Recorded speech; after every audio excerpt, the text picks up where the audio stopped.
We're in Way Media.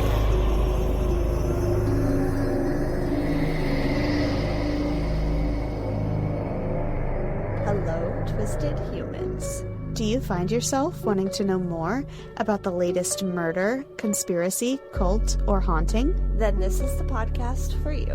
I'm Alecia. And I'm Sierra, and this is Twisted and Uncorked. Hello and welcome to another episode of your favorite podcast. This is 175. Now, today I have an absolutely insane murderless story for you, but I can't really give you a little teaser intro without giving anything away, if that makes sense. So we're just going to have to hang on to those wine glasses, get cozy, and get this thing going. So, Sierra, do you have a fun fact for me? I do, and I feel like this is going to be a strange episode. So I want to choose a happy fun fact. Okay. So this is a meme thing that it kind of tells a little bit of a story about the Mars rover. So the Mars rover is called Curiosity, right? It makes a buzzing noise, and the pitch of the noise changes depending on what part of an experiment it's performing. And because it does that, it can kind of like sing to itself. That's so cute. There's more. So the scientists who created this messed with it a little bit, moved it around in certain ways until it could sing happy birthday. What? And it sang happy birthday to itself on its birthday. Oh, stop it. Which makes the happy birthday song officially the first song ever sung on Mars that we know of. Isn't that adorable? Fucking adorable. It's giving like adorable, Wally, but also sad. Yeah. Yeah. It's like all by itself, you know? Oh, I was that kid that personified everything, like teddy bears and inanimate objects, and the brave little toaster maybe low-key ruined my life. So I'm going to try and not personify the Mars rover, but that is really cute because it will make me sad. They just need to send it a mate now. And oh, damn it. I wish I had gone first. That would have been the perfect transition. My fun fact is related to today's wine because, again, I didn't want to give anything away. When this episode comes in, when this episode comes out, it is mid-November, which in my household and world, that is the ending of spooky season and the beginning of the holiday season. That said, when we are actually recording this, it is the day before Halloween. So at the liquor store, naturally, I had to get 19 Crimes Special Edition, The Bride of Frankenstein Red Blend. What? I didn't know they had this. They have a Bride of Frankenstein and a Frankenstein, but the Bride of Frankenstein one glows in the dark. So, oh my gosh, I needed it. Just the bottle, right? Yes, the wine, like the label. If the wine glowed in the dark, I don't think I'd drink it. I think I'd be too afraid. Is glue the opposite of, or the past tense of glow? Does anyone know what the past tense of glow is? It's probably not right, but it's the only way I say it. So come at me. So this is a Universal Monsters Come to Light in the Dark. Lightning may have brought the bride-to-be to life, but her boldness is what lights up the room. Raise a glass and celebrate this leading lady of horror cinema, an iconic... Oh my god, I didn't tell you my fun fact. So it's super short and sweet, but Mary Shelley's Frankenstein was written in 1816 as a writing competition between her and her friends. And of course, that story went on to be infamous and evolved into different movies. Do you have Mary Shelley's Bride of Frankenstein? I think I do. Is that what you're looking for? Because that's sick if you do. Yeah, I just thought that was a really cool fact. Sierra looks for her. That's so awesome. I'm going to read it awesome. today. It's not that long. Isn't it like 135 pages or something? 203, but it looks like this might be like just random end stuff. Cool. Cheers to the Bride of Frankenstein and Sierra finishing that book tonight. We'll see. Speaking of the Bride of Frankenstein, have you seen Lisa Frankenstein yet? Mm-mm. I watched it. It is good? a weird fucking movie, but okay. I mean, it's interesting. I would say you should watch it, but I still have it on my fucking list. Weird. Weirder than like, well, I don't know. People say It's practical magic is weird. No, it's like I don't even know what level of weird. Like original Beetlejuice weird, except if it was made in 2024 with 2024's like vulgarity. Oh, okay. Yeah. Interesting. All right. Immediately we'll be watching that. So happy spooky season, not really spooky season, guys. And we are going to get into this wild story. So I am in true Lorelai Gilmore going to talk really fast at you because my story, of course, is longer than usual, and we have a little bit of a time constraint because I have boring adult shit to do after this, which I'm very much not looking forward to. Life short, talk fast. But I do want you to weigh in wherever you see fit, and I'm also curious to know if you know this story. So I went into today's case with a completely different case. I did all of the research for it, wrote all of my notes, only to get to the end of the story to learn that it was not indeed a murderless case. So I had to somebody was murdered. Hightail it out of there. And I am saving it for our bonus episode for the month of November. So if you want to hear that, it is a really good case. So come and join Patreon. And speaking of patrons, we have a new Patreon member to thank. Stacy. Thank you, Stacy. Yeah. So she is most maniacal member, and she will get to listen to that bonus episode. So go and check that out if you're able to. So can you imagine being in a relationship with somebody for nearly a decade, only to find out that things are not what they seem? Well, that is exactly what happened to Kirat Assi. She was born and raised in London in the UK, and she came from a Punjabi Sikh household. One night when she was out at a friend's bachelor party, all of her friends were seemingly getting married around her. She was 32 and in a very long-term on-again, off-again relationship, and she was starting to wonder when it was going to be her turn. Her and her boyfriend had been together since she was 18 years old. And anytime they came close to talking about marriage or things started to become serious, he would disappear for months, only to reappear back into her life when she started to move on. I also wrote subtext in my notes, what an ass. That is abusive bullshit behavior. I don't know. Us women need to raise our standards. Like the first time this happens, we gotta learn to tell them to fuck off. Don't come back. I know. But when you invest that much time in somebody, it's hard too. But hang on to that thought because when she looked across the dance floor, she noticed a tall man wearing a turban who looked an awful lot like her friend Bobby. He was visibly drunk, and she walked over and said, "Hi," like, "Oh my God." He said, "I'm sorry, when did we get on the dance floor?" That she's at a friend's bachelorette party. Oh, right. Okay. Yep. I was like, I think I forgot something. I'm too mad at this situation.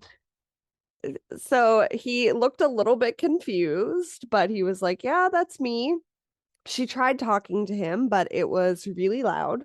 Also, it was really dark in this nightclub, but she had only been talking to this man for about 4 months. So she thought to herself, maybe she had the wrong person. So she was like, "Your name is Bobby, right?" And he said yes. But she didn't want to push it any further, and his friends were calling him, so she just let it be and went back to her friends. So let's talk about Bobby for a second here. Her friend Bobby. Bobby came from a well-respected family in Kenya. He traveled between his home in the UK and Kenya for work. He was happily married and a successful cardiologist. In turn, Kirat was doing very well in her marketing career, hosting large events, and the two casually chatted back and forth and eventually became really good friends. On Facebook, Bobby had sent her a friend request 4 months prior to them meeting on the dance floor.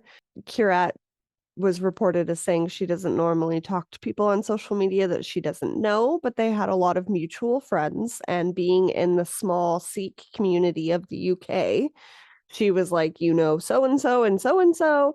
And oh, hey, you also happen to be my cousin Simran's boyfriend's brother. So it's like a little small community of people. So she's like, oh, cool. So Bobby is not Bobby. Right? This is a catfish. This is poor Bobby. Okay, continue. I'm sorry. I tried to not bury the lead, but it's hard when you start a relationship on Facebook. Yeah. So they were good friends. And then one day out of the blue, while they were chatting, Bobby's life had taken a bit of a turn for the worst. And he told Kirat that his wife had actually cheated on him and he was going to be filing for a divorce. He confided in his friend, and she tried to give him the most thoughtful and kind advice that she could and be a good friend. Marriage was very important in their culture, and thus divorce wasn't as common. She herself really wanted to get married and have kids. Like I said, she's 32 years old. But with somebody that she loved, she wasn't willing to settle. Her parents wanted her to be happy and not apply too much pressure, but in their community at her age, not being married was kind of frowned upon. So she would talk to Bobby about this, and he would talk to her about what was going on in his life and his marriage falling apart. She told Bobby that she felt like in her family that she was a little kid, a disgrace. She had attended a cousin's wedding and was put at the kids' table, for example. People in her life asked her all the time when she was going to be settling down with somebody, but she again wasn't willing to settle. But yet she's going to stay with an ass hat for 18 years. Anyways, Kirat and Bobby. Well, because she was 18. What's 18 plus? Oh, no, that's 36. So 16 years? Still. 15, 12 years? I can math. But all of this trouble in both of their lives was bringing Bobby and Kirat closer together. All of a sudden, Bobby just kind of dropped off the map and didn't message Kirat for a few months. She didn't think anything of it. They were close friends, but they had only been friends for a few months online, and she had no other way of getting in contact with him. So she just went on dealing with what was going on in her life. She also thought that having gone through a divorce, that, you know, things must have been tied up for him and very stressful. So she left it at that. But out of the blue, he messaged her again and said, it's been a while. And she told him that a catch-up was long overdue. He told her that he had really big news. And she was excited for him, but confused. And he said that he had gotten engaged to a woman named Sanj.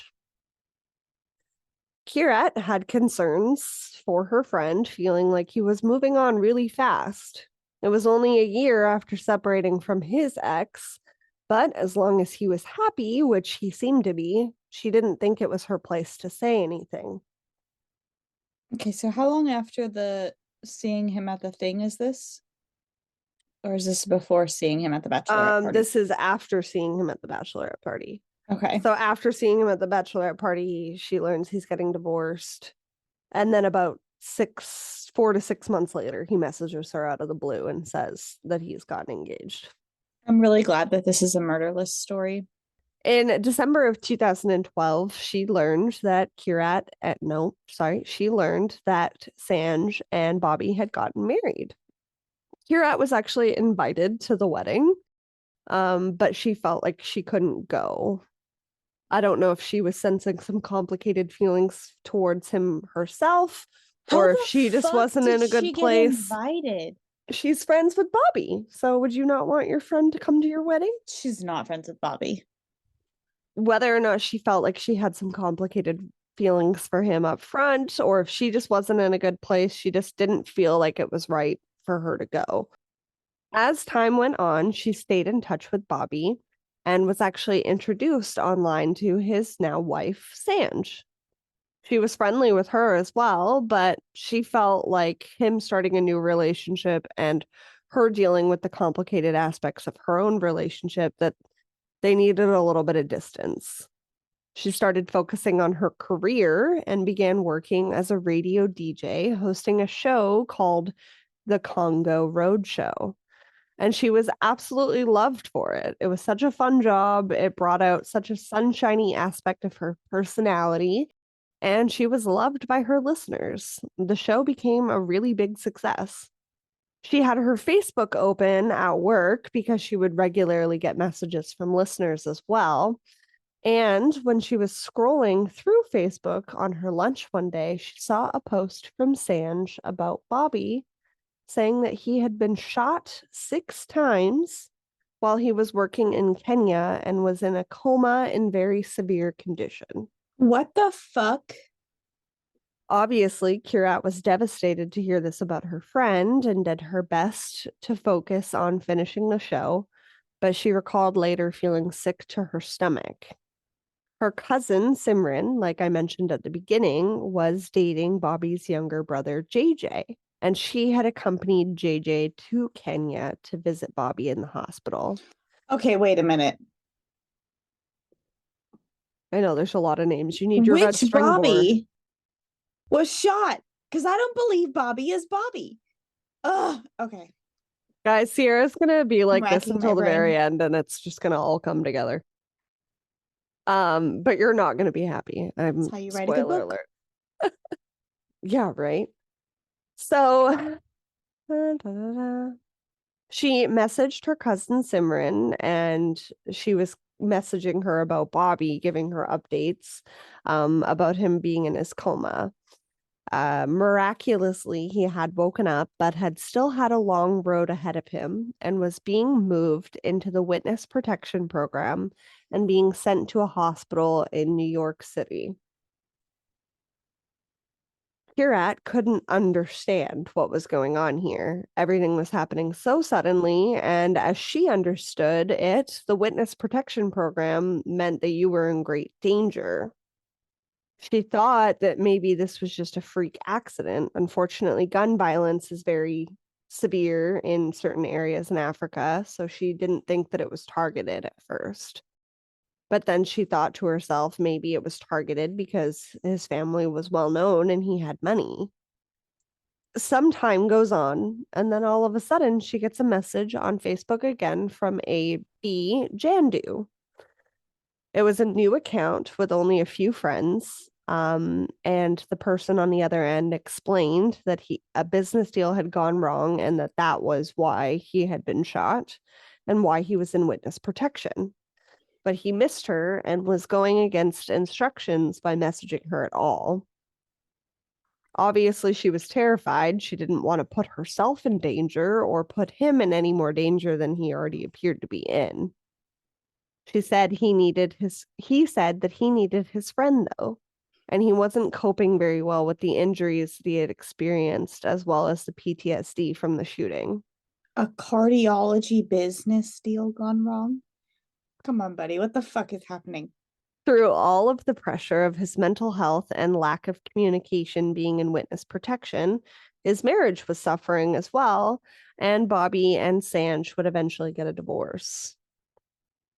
Kirat remained a good friend and tried to be there for Bobby when she could, but like I said, she was dealing with some complications of her own. Her on-again, off-again boyfriend had broken up with her for good after 18 years. She was devastated. She was now 35, and she thought that she was going to marry him. She was more worried about letting her family down more than anything, but they just really wanted her to be happy. Bobby supported Kirat through this as well. And over the years, they built an even stronger relationship. Bobby had gotten Kirat in touch with a few of his friends as well in the Sikh community. Yashvir, who was actually one of Bobby's cousins, and a man named Rajvir, which we will get to. He's friends with them on Facebook as well. Yes. Yashvir and Kirat hit it off right away. He was funny and kind and took her mind off of everything that was going on in her life. And acted exactly like Bobby. They also joined forces in being a support system to Bobby. Rajvir was the other friend that I mentioned. He also worked in the medical field and had actually applied to work with Bobby on his rehabilitation. He and Kirat became friends, and she appreciated the inside updates about what was going on with Bobby's progress. Her, Yashvir, and Rajvir became the three amigos, supporting Bobby through this tragic time. They actually had a group chat together called the Three Amigos. I swear to God, if this man is chatting with himself. Now, 4 years into their relationship, Bobby told Kirat that he loved her. Relationship? Friendship. Oh my God. Sierra, we met online. Yeah, and then we met the next year. And I was not a 500-pound man with a beard. And I've never messaged any of your friends. No, but if I was missing, I like to think that that would be the time that you would. Oh, yeah. I just wouldn't start a random group chat with a bunch of your friends. Also, if I did, I would scrutinize the punctuation and know when it's the same person typing. So Bobby told Kirat that he loved her. She didn't think that he was in the right space given everything that had gone on and just kind of brushed it off. She talked about it with Rajvir and Yashvir. And they said that they felt like he was being genuine. That Bobby had told them as well. Yeah, he did. Kirat did a little bit of reflecting. She felt that she had strong feelings for Bobby as well, but wasn't ready for another relationship just yet. That, and he was dealing with a lot of medical issues, and she didn't want to complicate things further while he was healing. He told her that he was starting to experience stroke-like symptoms and that he couldn't feel anything on the one side of his body or move. And then all of a sudden, he stopped replying to her concerns. She got a message from Rajvir, his friend that was working with him in the medical field, and a photo of him in the hospital bed. What the fucking fuck? They were worried that he wasn't going to make it. Rajvir had reached out to some of Bobby's friends and family to get some voice messages so that he could play it for Bobby in hopes that he would hear it and it would give him a little bit of strength to pull out of the coma. Is this man amazing at Photoshop? Because I still don't believe Bobby exists. What is happening? He said he wouldn't listen to it, just play it in Bobby's ear. Hearing is the last thing to go in people, so it makes sense. I said goodbye to my grandpa this way, so. Kirat sent over a voice message, and she told Bobby that she loved him too, and that she wished things could have played out differently for them. She said that it took him, she said in an interview later, that it took him being on his deathbed for her to truly realize her feelings for him, and now it was too late. Or she felt like she had to say it because it was his last moments and she might regret it if he died. You don't have to change your feelings for someone just because they might die, okay? Let me tell you that right now. Everybody, what if they don't die? Then you'll regret it even worse because now you gotta fucking live with that, okay? Like, you be careful what you say to people. I'm here for all of this advice and all of the commentary throughout. I'm purposefully ignoring Sierra, guys, Yeah. because I can't give anything away. So I'm literally just laughing. These are the things that case- go through my head when I'm reading a book. So I this do is it what to it's you like. too with certain spicy cases, and you have to ignore me. I just wanted to clarify that I'm not rude. I just can't look at her or I'll give it away. Yeah. Miraculously, though, Bobby would regain consciousness a few weeks later. Because of the stroke, though, he was permanently paralyzed on the left side and he couldn't speak. Sorry, he wasn't permanently paralyzed, but he was paralyzed on the left side and his vocal cords were damaged. They didn't know if he was ever going to be able to regain full function in his left side or be able to speak fully, but he was still able to message Kirat.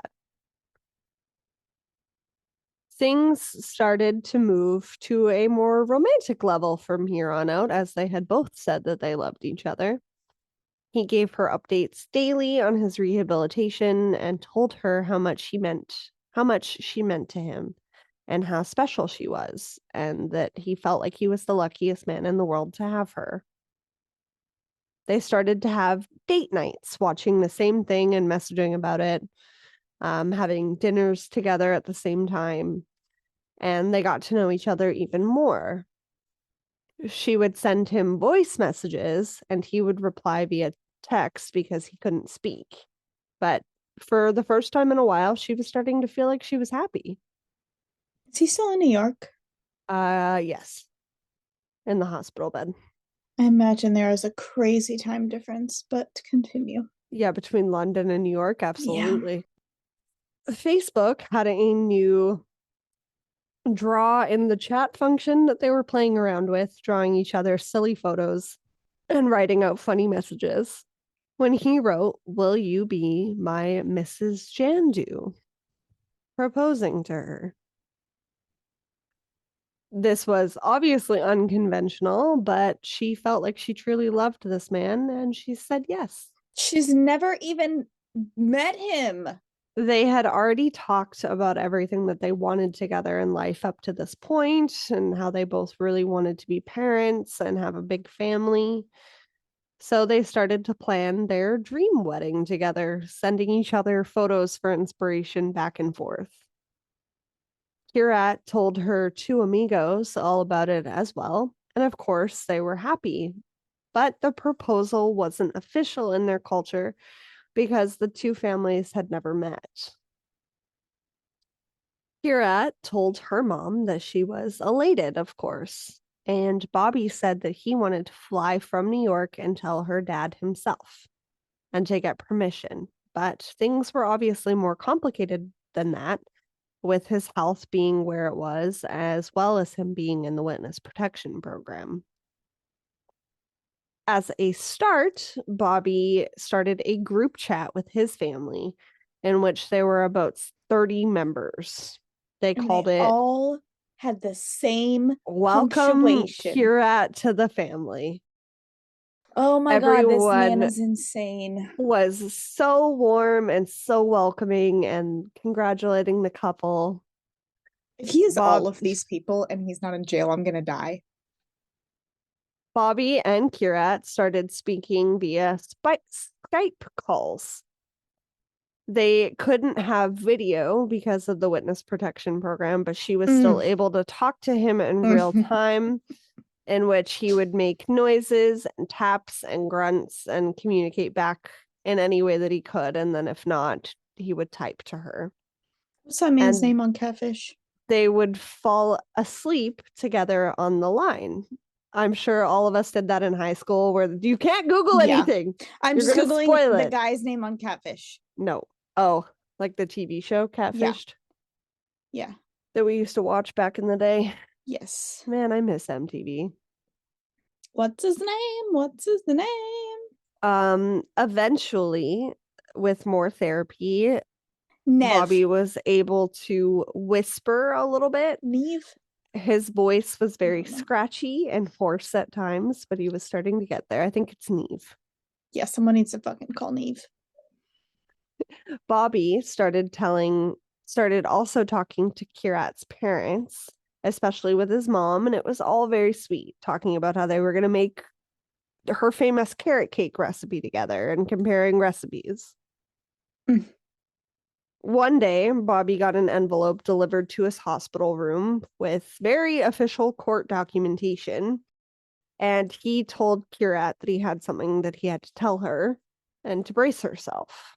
At this point, it's already been a fucking roller coaster. He told Kirat that Sanj was pregnant, his ex-wife.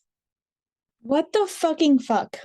She couldn't understand how this was possible, as they had been divorced and in another country from each other, but Bobby admitted that when Sanj came to visit about 7 months back, that they had slept together. It was an emotional night.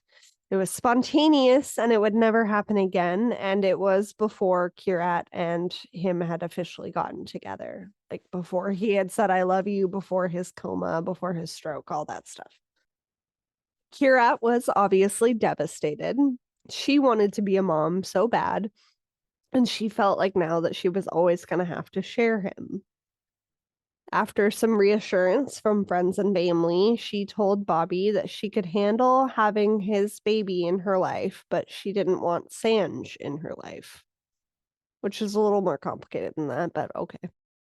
She felt even more humiliation and guilt over disappointing her family. She felt like she kept getting so close to this next part of her life that she wanted, only to have it taken away from her. You're not married yet. Walk away. Yeah, and this now. In June of 2015, Sanj gave birth to a little boy. Kirat even gave Bobby the option to go back to Sanj and that she would understand, but he told her that he loved her and has never loved anyone like that, and he really wanted to make it work. Is this a Freida McFadden book? He included Kirat in everything. He even told her baby names that he really liked, that he wanted to suggest to Sanj,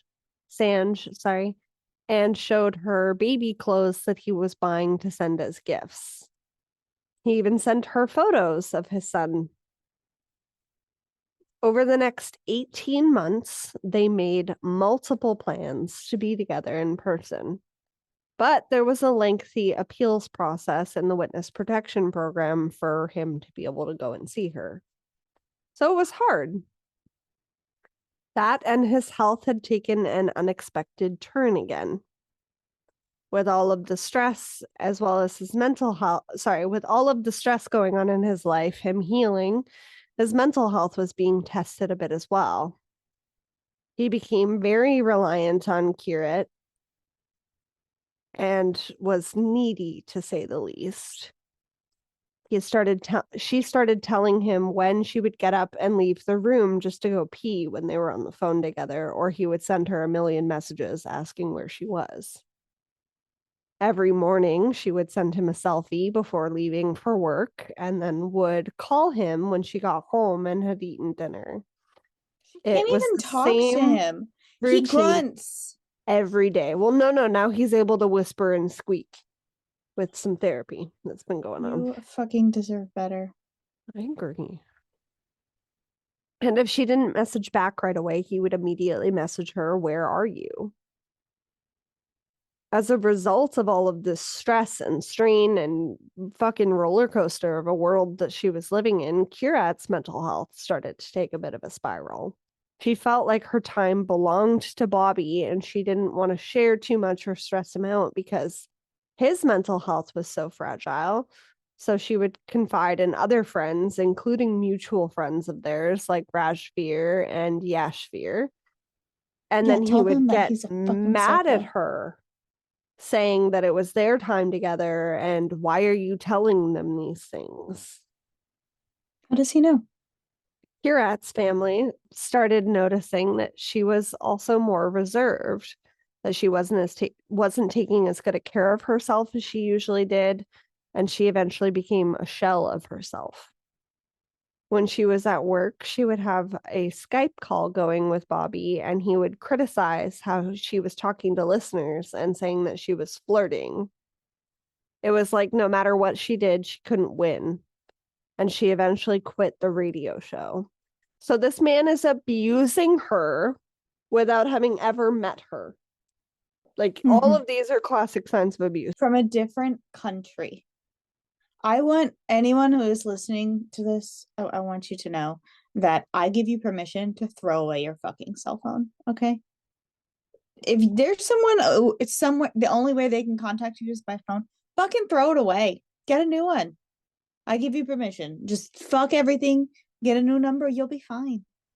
It'll be okay. And a friendly reminder that we have resources on our website as well. Her friends and family were extremely worried about her, but they also didn't want to overstep. Typically, in abusive relationships, when people are confronted, their natural instinct is to confront the abuser. Or sorry, not confront, is to protect the abuser, to make excuses for them. And oftentimes it creates more strain in the family. So people usually give up, and hence why people stay in an abusive relationship. Eventually, Bobby's witness protection contract was up, and he promised Kirat that he would be coming home to the UK. Witness protection contract. Is that how this works? I feel like no, really? But I'm not, a really witness protection person. Kirat's grandmother had gotten very sick. She was incredibly close with her grandma. And because she was constantly on the phone with Bobby every night, she wasn't able to visit her grandmother much. And when she passed away, she was completely devastated. I swear to God, this man better be in jail. Bobby promised her that he would be there to go to the funeral with her, but he didn't show. For Kirat, that was the last straw. There had been too many excuses and control, and she had sacrificed so much for him. So she gave him an ultimatum. He either shows up in person and sees her so they can start their lives together, or she is done. And he told her he told her he would be there the next day. He was probably there at the funeral. He's probably been there the whole fucking time watching you. She got flight updates the next day and tracked the flight from New York City to London. Oh my God. It was a long flight, and he wanted their first meeting together to be special. That, and given his health complications, he needed to check in at one of the local hospitals. So they made plans to meet the next day, and he got a hotel right next to one of the hospitals. I swear that this cannot be true. And this man has gone through so many hoops. Oh, this story is nuts. I was not burying the lead when I said that. Kirat messaged him and asked him if he wanted her to come by because he needed to rest. But he still kept delaying their meeting, saying not yet. Oh, I just have a few more tests to go through, etc. The excuses became more and more pathetic, so finally she decided to confront him and showed up at the hotel. She gave the front desk manager his name, explaining who she was to him, and they told her that they had no record of anyone by that name staying at the hotel. Because he fucking lives right down the street and has all along. The only person in her family that she felt like she could confide in was her cousin Simran, as she had known Bobby before all of this because she was dating his younger brother. She called Simran explaining what was going on, and Simran tried to console her, kind of giving Bobby the benefit of the doubt, just trying to kind of talk her down. And while she was on the phone with Simran, Bobby called. Kirat answered and told him that she was at the hotel and to come downstairs. He said that he had told reception to not let anyone know that he was staying there or let anyone up given his history, and told her that he needed a few more days. But at this point, she was beyond done. He told her that he wasn't staying at the hotel anymore because he was staying at a house in South Kensington. Okay. She drove to the house, but had a hard time finding it. She called him and said that she was downstairs and to come down, but he told her that he wasn't ready to see her yet. What the fuck is going on here? Kirat thought that if he was here and avoiding her, that he must be with Sanj. So she called Sanj. And when she answered the phone, she said, Bobby, as in she was expecting a call from him. Kirat hung up the phone without saying anything. She felt like the last few years of her life were spiraling. She had known what she had seen online, but was any of it true? She hired a private investigator to look into Bobby Jandu and was told that his last known address was in Brighton. It was close enough, so she went to the address. When she arrived at the home and knocked on the door, Bobby answered the door, and a woman was standing behind him, Sanj. Initially, she was confused and angry and was like, what the fuck are you doing? We're supposed to be getting married and you're here with your ex-wife. In which the lady responded, who are you? Who is this person, Bobby? Bobby explained to his wife that he had never met Kirat before and had no idea voice who she with was. A fucking voice. He's standing right in front of her. Right then, her phone started ringing, and it was Bobby. But the real Bobby was standing right in front of her. She was scared and confused and didn't know what to believe, but it was clear that she had been catfished. I used this man's real fucking life, though? Like, Kirat did mentioned... Bobby actually, did real life Bobby actually get a divorce and then marry somebody named Sanj? Like, what the fuck? Kirat mentioned her cousin Simran. She's like, you've known her for years. And Bobby said, the only Simran I know is my brother's girlfriend, but I don't know her that well. So she called Simran and was explaining what was going on, and Bobby asked to speak with her.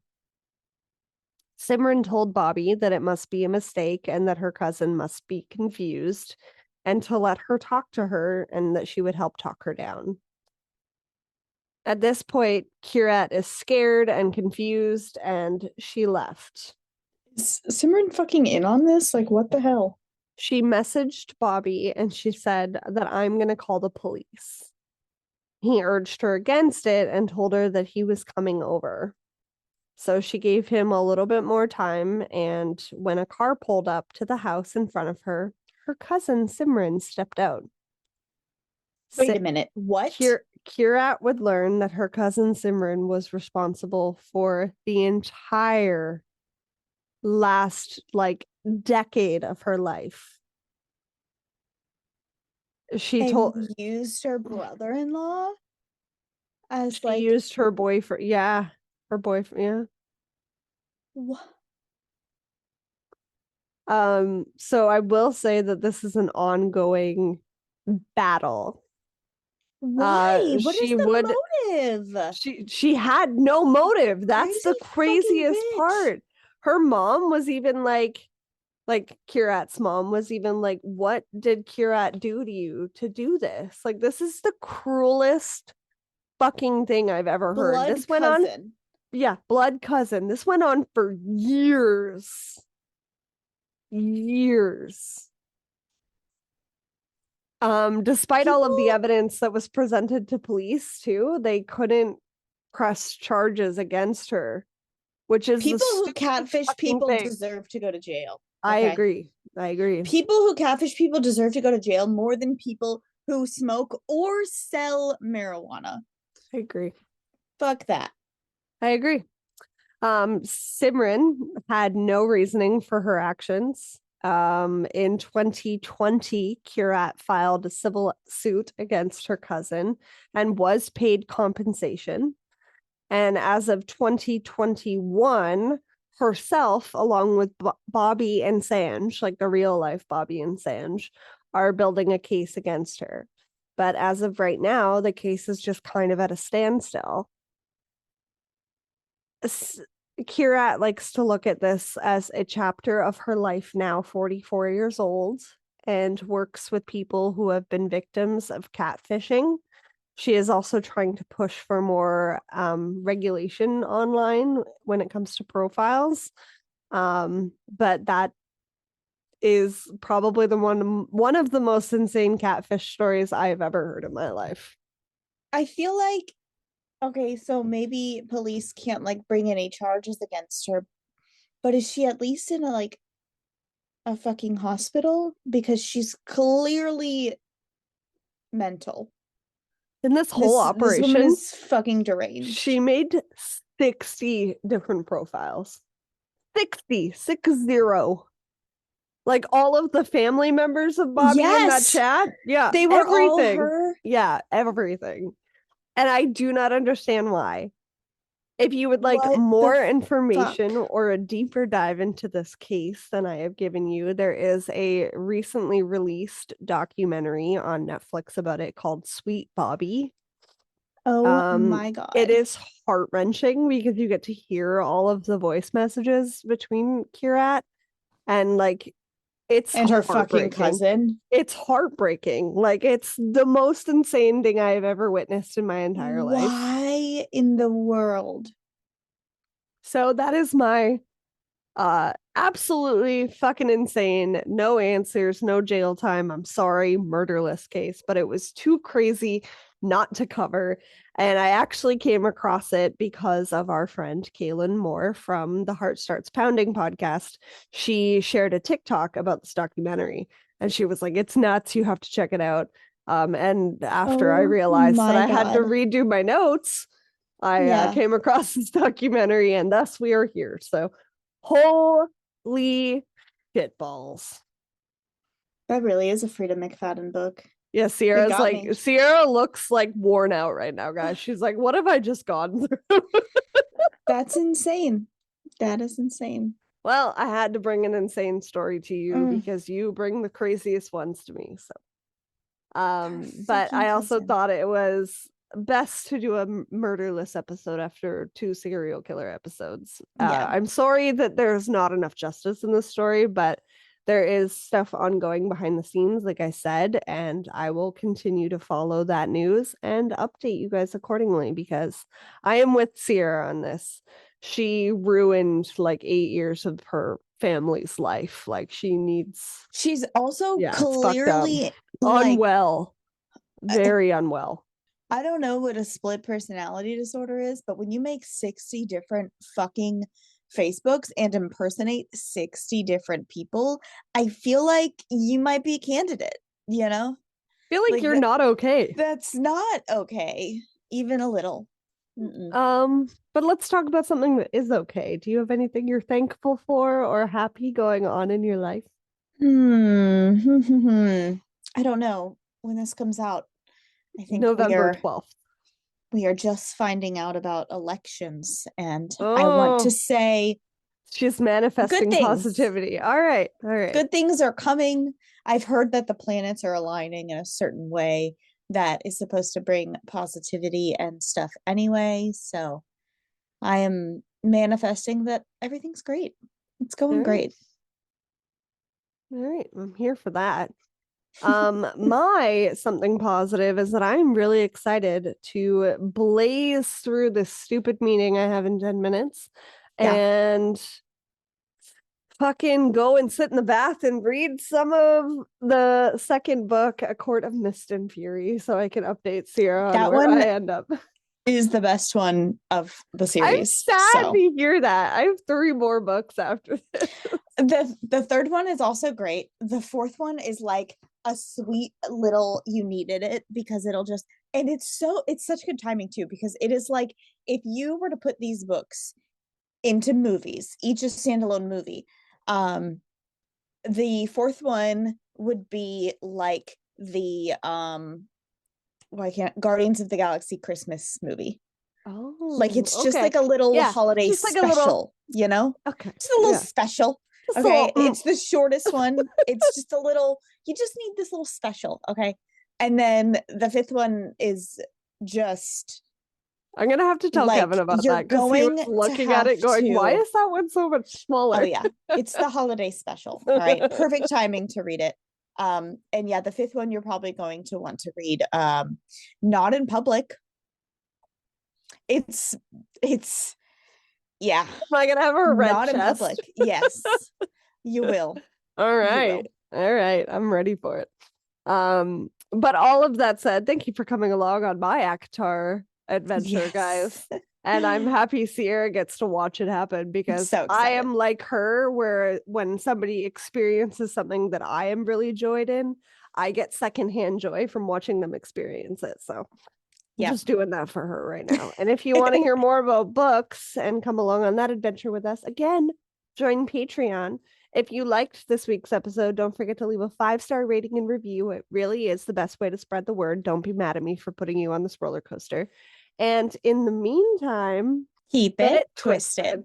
Twisted and Uncorked is a proud member of Weirding Way Media. Hosted and produced by Sierra Zorn and Alecia Watson.